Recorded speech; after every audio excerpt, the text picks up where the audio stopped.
Okay, hello everyone. Today I'll be doing Wonder Woman 84 review.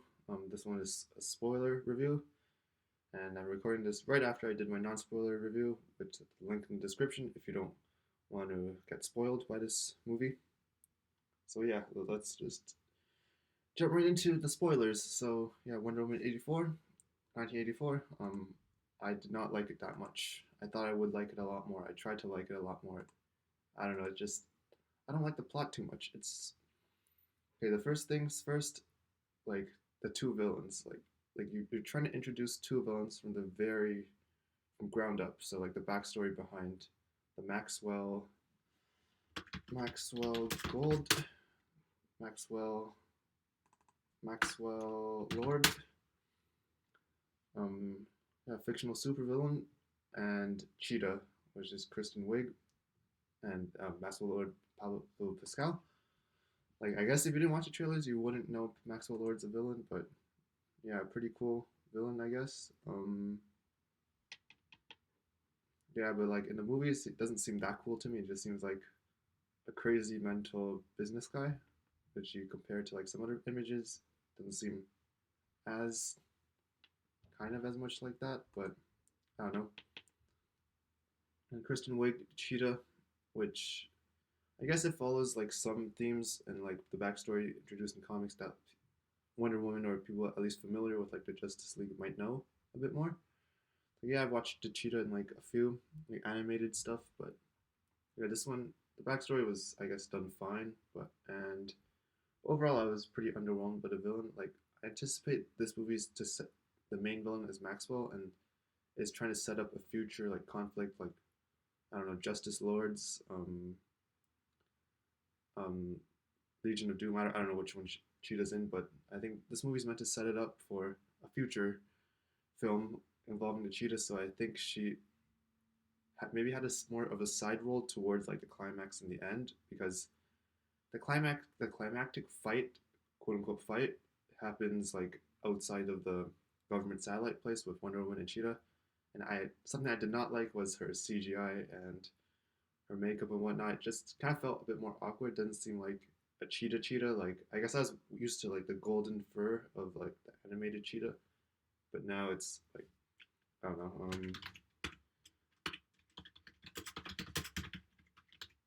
I don't know, like especially in like the really dark lighting. Um, yeah, it's hard to tell, but yeah, this kind of thing, it looks way different than I anticipated it. It might stick to me in future viewings or next film, but like in that specific setting in like the wet, dark environment, like I did not like it too much. The makeup was meh. It's like, and you don't really see her until she gets that wish, which is towards the end. So yeah, there's some weird things because it revolved around like the monkey's paw thing of the artifact, and yeah, a lot of the story focused around that artifact and the granting of wishes. And something I did not like was how everyone was so casual about making wishes. Like everyone that Mr. Maxwell approached, he seemed fine with it, even though he was like directly touching them and all that kind of stuff. And it seemed a bit crazy to me. It's like I don't know if people in the 1980s would just make wishes to a guy blasting them on TV from like, every country. Like were there subtitles in some countries where English could not be understood, or was it universal language? I have no idea. Um, and I guess like they focused a lot on the Cheetah's backstory and stuff. Not really backstory, but like what she did in the beginning. Tied in, I guess, pretty well with Diana that they worked at like the same location. But I don't know, just having two villains that they put that they divided quite, I guess, evenly on screen time for, and Diana as well, Wonder Woman. It didn't seem to fit too well with me. It's like I wanted like a solid villain, I guess, just someone really strong, but like of course Cheetah, like in this movie, I guess she's a new villain. She is pretty strong, but when Wonder Woman has her full powers, like she's you can't different dimension. And like Maxwell, like he's not really a villain. Like you could see him being like more not incompetent in hand-to-hand combat when he was fighting Chris Pine, but of course, like he's not really that good physically and didn't seem super intimidating. Like all he does is the wishes thing, and then he now unwishes it. So what does he do now? Like he doesn't die or anything. He just reunites with his son. I don't know. It's like to be honest, like I think the son part seems a bit didn't seem to flow too well. It's like I'm not a big fan of like Maxwell and his son Alistair. It's like excuse me. It's like I don't know. It's like you can cut out the son part and like I guess the only part that the son's there for is his like quote unquote I guess weakness or like the human side of him that makes him reconsider his choices and undo his wishes. Like I guess yeah, because having a son there didn't really make sense at some points to me. I wasn't a big fan of that part. Him having a whole lot of people line up in his office, like all the business side, it wasn't super clear. Like I don't know, maybe I should turn the volume higher in my TV, but I wasn't a big fan of that either. Um, yeah, it's it's a holiday movie, I guess, technically, because it's Christmas time at the end, and I guess the main part of um like the main story, I guess her main conflict is I guess yeah the stone and basically sacrificing Chris Pine or like the only person that she loves for to get her powers back and basically beat the villain. And I guess yeah the I guess losing her powers like made the stakes a lot more higher in this movie because as basically got whooped by the cheetah and couldn't do anything about it, and she knows she has to unwish her wish to basically yeah to save the world. But I don't know. It seemed like yeah, Chris Pine did what fine. Like Gal Gadot's acting was fine, but not I don't really like the plot that much. It's like I don't know. And I guess the wings, the ancestral thing, I forgot what it's called, but like the super armor thing. Basically, it looks cool for promotional material. Gets shredded by the cheetah like pretty much 1 minute into combat. So it could have been a lot more potential with that armor suit or whatever. Hopefully, it can be fully repaired, and hopefully it'll return in a future movie because it does look pretty cool. And be a shame if she didn't wear it again. But of course, Justice League takes place in the future after this, and she doesn't wear it. But hopefully she will, and maybe a sequel or something because it does look like a pretty cool suit, like the birds and the fully gold and everything. But yeah, um, what else? Yeah, villains were really underwhelming. It's like the climax is her broadcasting stuff. I don't know. It didn't hit home to me too much. It wasn't. I don't know. I don't know. It just didn't. It felt. I did feel some of it, but it just didn't feel as like. I didn't feel it in my heart as much as like other movies, because